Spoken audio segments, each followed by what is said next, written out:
بسم اللہ الرحمن الرحیم۔ السلام علیکم پیارے ساتھیوں، پچھلے دنوں پاکستان کے مایہ ناز اینکر عمران ریاض خان نے ایک وی لاگ میں 1971 کی جنگ کا ذکر کرتے ہوئے بھارت کے اس پروپیگنڈے کا پول کھولا تھا کہ ڈھاکہ میں 93,000 پاکستانی فوجیوں نے ہتھیار ڈالے تھے۔ اگرچہ عمران ریاض خان نے بھارتی دعوے کا ہلکا پھلکا ذکر کیا تھا، لیکن اس پر بھارتی سوشل میڈیا میں بڑی لے دے ہوئی۔ آئیے عمران ریاض خان کی بات کو آگے بڑھاتے ہوئے اس بھارتی دعوے کا پوسٹ مارٹم کرتے ہیں۔ 16 دسمبر 1971 کو مشرقی پاکستان میں commander eastern command lieutenant general Amir Abdullah Khan Niazi نے شکست کی دستاویز پر دستخط کر کے اپنا پستول بھارتی مشرقی کمان کے سربراہ لیفٹیننٹ جنرل جگجیت سنگھ اروڑہ کے حوالے کیا تو ڈھاکہ کے پلٹن میدان میں پاکستان کے باقاعدہ 2 ٹکڑے ہو گئے۔ جنرل نیازی کے حکم پر پاکستانی افواج نے ہتھیار ڈال دیے، جنہیں بھارت نے جنگی قیدی بنا کر بھارت منتقل کر دیا۔ اپنوں کی غداریوں، سیاستدانوں کی ریشہ دوانیوں اور بھارت اور روس کی مکاریوں کی بدولت شکست ہمارا مقدر ٹھہری، لیکن کیا اسے شکست کہا جا سکتا ہے؟ اس پر پھر کبھی بات کریں گے۔ پہلے بھارتی پروپیگنڈے کا ذکر ہو جائے، جس نے ہتھیار ڈالنے والی پاکستان آرمی کی تعداد 93,000 بتا کر دنیا بھر میں ڈھنڈورا پیٹنا شروع کر دیا، اور اس عمل میں اس کے ساتھ روس، بنگلہ دیش اور عالمی ذرائع ابلاغ بھی شامل ہو گئے۔ ستم ظریفی یہ ہوئی کہ پاکستانی عوام بھی اس جھوٹ کو سچ ماننے لگے، اور آج تک وہ یہی سمجھتے ہیں کہ 90,000 سے زائد پاکستانی فوجی لڑے بغیر ہی سرنڈر کر گئے تھے، اور یہ کہ یہ دوسری جنگ عظیم کے بعد کسی بھی ملک کی سب سے بڑی فوجی شکست تھی۔ ویسے بھارت تو 93,000 کا جادوئی ہنسا دکھا کر آج تک بغلیں بجاتا آ رہا ہے، لیکن ہمارے اپنے لوگوں کا کیا کیا جائے جو اس بات پر مکمل ایمان رکھتے ہیں اور اکثر فوج کو بزدلی کے طعنے دیتے رہتے ہیں۔ پاک فوج کو عوام کی نظروں سے گرانے کے لیے اس پروپیگنڈے کو آگے بڑھانے میں ہمارے سیاستدان، دانشور، صحافی اور پڑھے لکھے لوگ بھی بھارت سے پیچھے نہیں ہیں، اور اپنی تقاریر، تحاریر اور گفتگو میں 93,000 پاکستانی فوجیوں کے ہتھیار ڈالنے کا ذکر بار بار کرتے رہتے ہیں۔ اب سوال یہ پیدا ہوتا ہے کہ ہتھیار ڈالنے والی پاکستانی باقاعدہ فوج کی تعداد کیا تھی؟ تو سن لیجئے کہ یہ تعداد صرف 34,000 تھی۔ اگر ہتھیار رکھنے والے مسلح افراد کی کل تعداد شمار کی جائے تو یہ 45,000 سے زائد نہیں تھی۔ 34,000 فوجیوں کے ہمراہ یہ 11,000 لوگ سول آرم فورسز اور مغربی پاکستان سے تعلق رکھنے والے پولیس اہلکار تھے۔ 93,000 فوجیوں کے ہتھیار ڈالنے کی کہانی تو اس وقت خود بخود ہی دم توڑ جاتی ہے جب یہ عقدہ کھلتا ہے کہ دسمبر 1971 میں جنگ شروع ہونے سے قبل مشرقی پاکستان میں صرف 3 انفنٹری ڈویژن تعینات تھے۔ یہ 9، 14 اور 16 ڈویژن تھے، جن کے ساتھ ایک بریگیڈ اور 5 پلٹنیں مشرقی پاکستان کے مختلف علاقوں میں موجود تھیں۔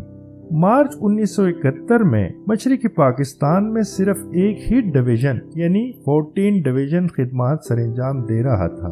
آپریشن سرچ لائٹ کے بعد مغربی پاکستان سے 2 ڈویژن ہنگامی طور پر مشرقی پاکستان بھیجے گئے، جو ضروری ساز و سامان سے بھی لیس نہیں تھے اور ان کے پاس محض ہلکے ہتھیار تھے۔ مشرقی حصے میں یہ 3 ڈویژن بنگالی باغیوں کی تنظیم مکتی باہنی سے لڑنے کے لیے بھی ناکافی تھے۔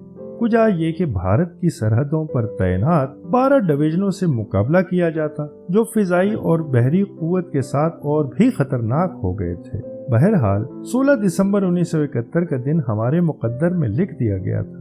بھارت نے جن پاکستانیوں کو جنگی قیدی بنایا، ان میں رضاکار، جماعت اسلامی کی ذیلی تنظیموں الشمس اور البدر کے مجاہدین، پولیس اہلکار، سول ملازمین، ان کے اہل خانہ اور عام مغربی پاکستانی شہری شامل تھے۔ بھارت نے ان قیدیوں میں ورکشاپوں اور فیکٹری کے مغربی پاکستانی مزدوروں، نرسوں، ڈاکٹروں، حجاموں، باورچیوں، موچیوں اور خاکروبوں کو بھی شامل کر لیا تھا۔ چنانچہ تعداد اگر 93,000 تک پہنچ گئی تو تعجب کی بات نہیں، لیکن باقاعدہ لڑنے والے پاکستانی فوجی صرف 34,000 کے قریب تھے، کیونکہ 3 ڈویژنوں کی نفری بہت زور لگا کر بھی 40-45,000 سے نہیں بڑھ سکتی، جبکہ یہ بات بھی قابل غور ہے کہ 5 سے 6,000 کے دوران پاکستانی فوجیوں نے جنگ میں جام شہادت بھی نوش کیا تھا۔ تو اس صورت میں تو فوجیوں کی تعداد مزید کم ہو جاتی ہے، جنگی قید سے رہائی کے بعد جنرل نیازی نے جنگی قیدیوں میں فوجیوں کی اصل تعداد بار بار دنیا کو بتائی، لیکن شکست خوردہ جرنیل کی بات کسی نے نہیں سنی۔ تاہم بھارت سمیت عالمی سطح پر کچھ ایسی آوازیں ضرور گونجیں جو فوجی قیدیوں کی اصل تعداد سامنے لائیں۔ سب سے پہلی آواز امریکی کانگریس کے معروف رکن چارلس ولسن کی تھی، جنہوں نے برملا کہا کہ 1971 میں 35,000 پاکستانی فوجی 2 لاکھ بھارتی فوجیوں اور 1 لاکھ سے زیادہ بھارتی تربیت یافتہ بنگالی جنگجوؤں کے خلاف لڑ رہے تھے۔ دوسری آواز بھی ایک امریکی کانگریس مین اسٹیفن سولارز کی تھی، جنہیں بھارت نواز سمجھا جاتا تھا۔ انہوں نے جنگ کے 18 سال بعد ایک تحریر میں یہ تعداد 40,000 بتاتے ہوئے لکھا کہ اتنی کم تعداد کے ساتھ اپنے سے کئی گنا زیادہ بھارتی فوج اور مکتی باہنی سے لڑنا ممکن ہی نہیں تھا۔ بعد ازاں بھارت کے سابق وزیر دفاع کے سی پنت نے بھی 1994 میں پاکستانی ہتھیار ڈالنے والے فوجیوں کی تعداد 40,000 بتائی، جبکہ مشہور بھارتی مصنفہ شرمیلا بوس نے 2011 میں چھپنے والی اپنی مشہور کتاب ڈیڈ ریکوننگ میں واضح طور پر لکھا کہ بھارت کا 93,000 پاکستانی فوجیوں کی تعداد کے بارے میں دعویٰ بالکل غلط ہے۔ پاکستانی فوج کی تعداد مجموعی طور پر کسی بھی طرح 45,000 سے زائد نہیں تھی۔